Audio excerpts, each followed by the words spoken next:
But I think one of the key things that we really love is the fact that we're from South Africa, or that the brand emanated from South Africa, which the kick that I get really a lot around the world is when people see Nandos around the world and they can't believe that we could be African.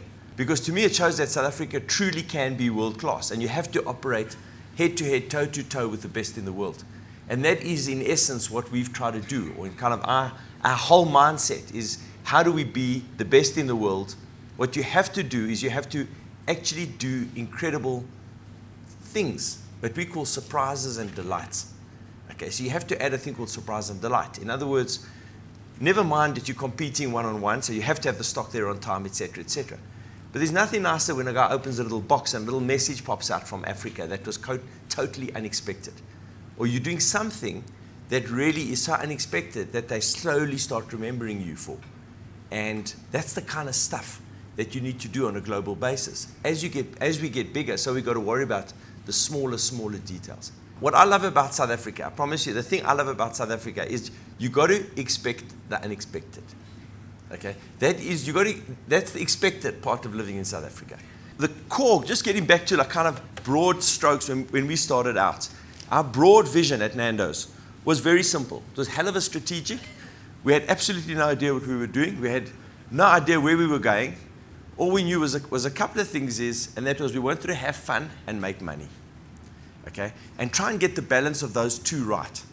And I can promise you it's not an easy journey to have those two on balance. What we've tried to do is also not let money dictate the way we run our business. Because I also think that that's not the right thing. Obviously, you've got to have a strategy, and obviously that strategy is, we're complete capitalists, so you have to maximize your kind of returns that you're making. You have to. You have to look and have a really clear strategy. And also, one of the things that I've learned over the last couple of years is very much have, not that we're even interested in it, but have a look at an exit and what that value would be at exit. Okay, and that was one of the critical mistakes that we made very early on in our development. What are the real drivers of your business? What are the drivers that are going to create value, that if ever you want to do anything with the business, that's going to maximize that event? And that's something that we didn't do. So it's really start understanding some of the nuances of what makes the difference. And if you get those and you understand those levers very, very clearly, you can have a lot of fun in how you get there. Because once you get there and you can see the kind of value that you've created, it's a really, really rewarding process. There's nothing more disincentive. There's no bigger disincentive than thinking that you've got a great business, a great brand, a great something. When you sit in front of a bunch of suits, or you're sitting in front of a bunch of corporate advisors, and they actually look at how they're going to evaluate that business and say, actually, you don't have the value that you think you've got because of the following things that aren't in place. And I swear, that's something that I learned probably only after 15 years. And the last 10 years, or the last 12 years, we've really been putting into place what would those drivers be. The thing with Nandos is that we're very strong on running a business on values.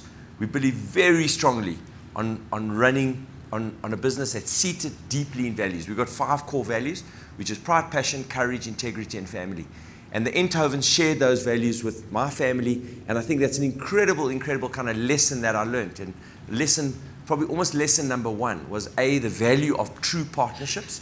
That if you really want to look at partnerships, you've got to look at long-term partnerships. You've got to look at long-term relationships, and you've got to look at long-term partnerships. That was the key thing. The second thing is that when you're the guy grafting in the business, okay, and you really got your head down and grafting, you really want a partner that when you turn your back, I needed what I call wartime generals with me, and the Enthovens have been complete wartime generals. When you turn around and there's an oak at the back, he's got your back covered. And you need that. It's such a critical element in any business. And I think that's been a very big opportunity for us, is having great partners that looked at long-term kind of scale out. How do we look at a 10-year vision, 15-year vision? Even today, after 27 years, we've got a 10-year vision in place. So we're looking at 10 years. What do we look like in 10 years from various different aspects, from the people side of the business, from the kind of profitability of the business, how we're going to maintain certain things like having that fun. Critical to us is how we change people's lives.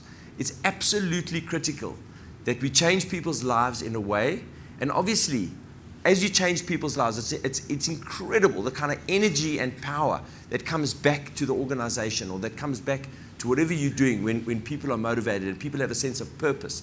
Because purpose is such an important element in whatever you're doing. It's not only about the money. It's about having a strong sense of purpose. Okay, for me, what you've got to do is embed yourself into projects that are really resonate with the soul of the brand. And that's one of the things we do here, which we call our art project, which we've been doing for about 10, 12 years, predominantly selling the art into our overseas restaurants. And now we started bringing art into our South African restaurants. We've supported about 400 or 500 artists. And again, we don't feel like we're supporting it. It's just as we open restaurants, so the art is put on the wall. And it's the most amazing kind of project because, again, it touches your soul. From our perspective, it touches we know the good that we're doing backstream, but at the same time, we're just doing it because it makes complete sense. We've turned an expense into an asset ultimately. And one of the things that we've got is one of the biggest art galleries now in the world.